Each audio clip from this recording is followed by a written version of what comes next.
The Karnak Temple video ended with the Apet Festival. Since the Apet Festival path begins at the Karnak Temple and ends in the Luxor Temple, it is only fitting to continue with the Apet Festival here. The Avenue of Rams is more than what you see here at Karnak, because while it leads its way to the first pylon, it also extends to Luxor Temple. In ancient times, a ceremonial boat transported the gods along the Avenue of Sphinxes or Rams to the Luxor Temple from Karnak during the Apet Festival.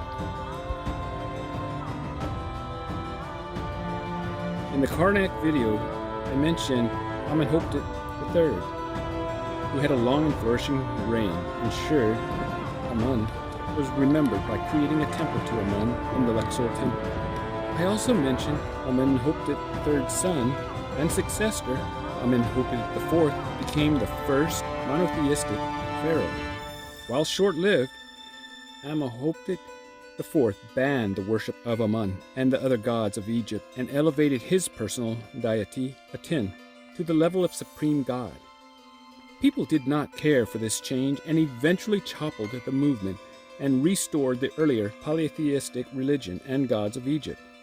Even Amenhotep IV's son and successor, Tutankhamun, supported polytheism and continued with the unfinished construction of Amenhotep III.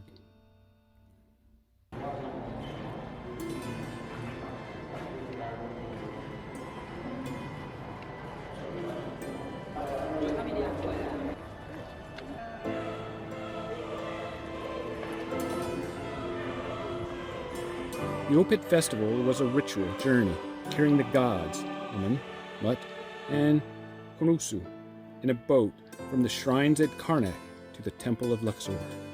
We know this because of the scenes of the festival in the colonnade of the Temple of Luxor. And the parade to take statue of the king from Karnak to Luxor. So we are here in Luxor. You know what is Karnak? So the parade was coming this. You can hardly see, but pulling the boulders. And here you have. It is nice traveling and seeing new places, but it is difficult to truly appreciate what we are experiencing at the time. We are at Luxor Temple. It looks impressive. What do you think when I tell you that the Luxor Temple is the oldest temple in the world with over 3,400 years of continuous worship beginning with Amun, in a church by the Romans, then a mosque, which is still used today? We probably do not think much about these facts. There are churches such as the Cologne Cathedral that have been around a long time. The Colosseum in Rome is 2,000 years old and looks dilapidated like Luxor Temple. So what makes the Luxor Temple so special?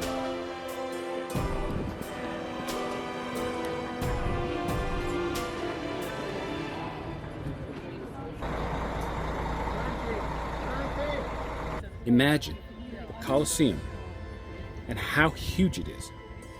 Imagine the efforts to build it without trucks or cranes. Now, imagine someone covering it with dirt. Look at this mosque built on the temple grounds. Many pharaohs and people spent thousands of years constructing the temple that is as large as the Colosseum in Rome. 7 years, married tens of beautiful women and maybe hundreds of concubines, hundreds of children.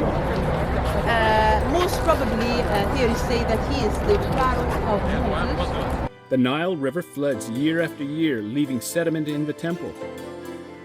In 640 AD, the 7th century, Egypt converted to Islam and built a mosque on their early history, a temple of the world's first civilization. Do you think this was done intentionally? No. But the mosque was left intentionally and is used to preserve Egypt's and the world's beginning of its diverse history, religion, culture, making the Luxor Temple the longest continuous temple site in the world by spending years uncovering the Luxor Temple. The removal of the rock and sand from the temple was painstaking, but not as long or as hard as building a temple. With this in mind, let's explore the Luxor Temple. Extending from the temple core, we have Ramses II monumental gate and a giant obelisk. Builder of the modern Egypt and the royal family. He gave a gift to King Louis Philippe, King of France, and a thank you for the King of France after. Its twin obelisk was gifted to France in 1833 by the first governor of Egypt as a token of friendship and gratitude. Actually, both obelisks were gifted, but the effort involved to ship, receive, and erect the obelisk was more than anyone could imagine, so only one was accepted.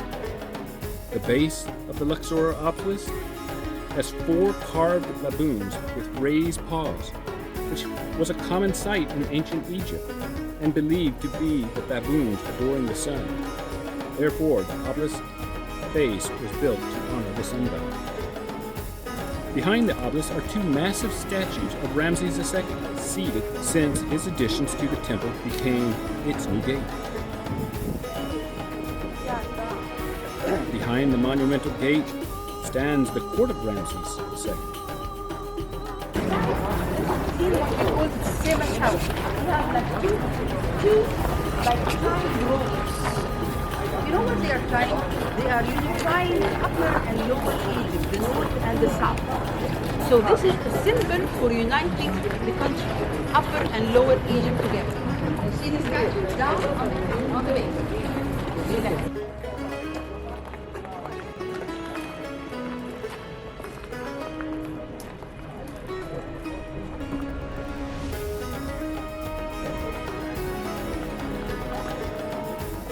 Followed by the colonnade of Amenhotep III, which leads to the court of Amenhotep III.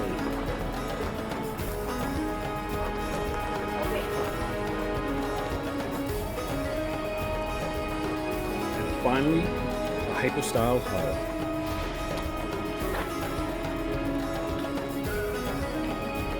Pay attention to the colors when you visit temples in Egypt, not just the paintings.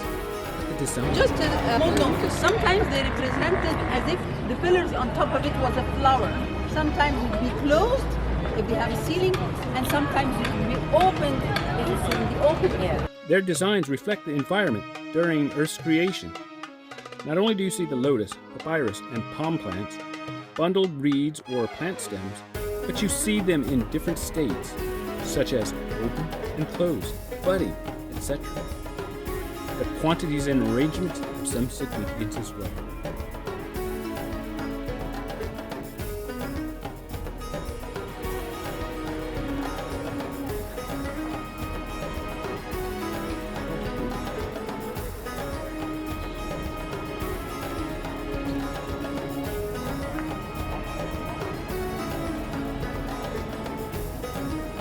We hear names used interchangeably and wonder about the significance.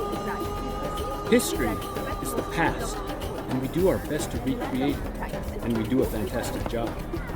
Luxor Temple was built over 3,000 years ago with sandstone that deteriorated, collapsed, and was buried over time. It was then discovered and reassembled. The door of the mosque was erected on the temple site, which was buried under the sand from the Nile.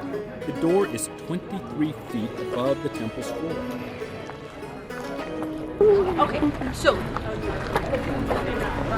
well, look up there. There is a mosque. Yeah? Imagine this was level of ground and the temple was and even up there.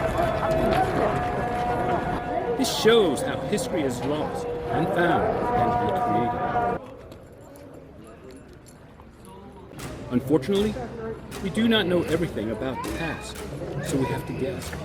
For example, the Avenue of the Sphinxes, or the Road of the Rams. They are different, but the name is used interchangeably. The entrance to Karnak has rams, yet the long stretch of road has sphinxes. Both have the body of a lion, but one has the head of a ram and the other the head of a human. If if we look for similarities rather than differences, I believe we will find a way to coexist. That several religions were practiced all along the history here in this temple, including the Christian religion. As I mentioned earlier in the bus, that Christianity was in secret, and the early Christians suffered from Roman persecution. They kind of made a wall, made a room for themselves, and they covered the layer with plaster, and they had their paintings and icons on it. So this area was used as a church. Christianity was in secret. They had to have secret symbols in between them. They even used like the key of life, the ankh. So one of them would be standing, draw another fish perpendicular on it. So they get to know each other. So this area here witnessed a lot in history and religion.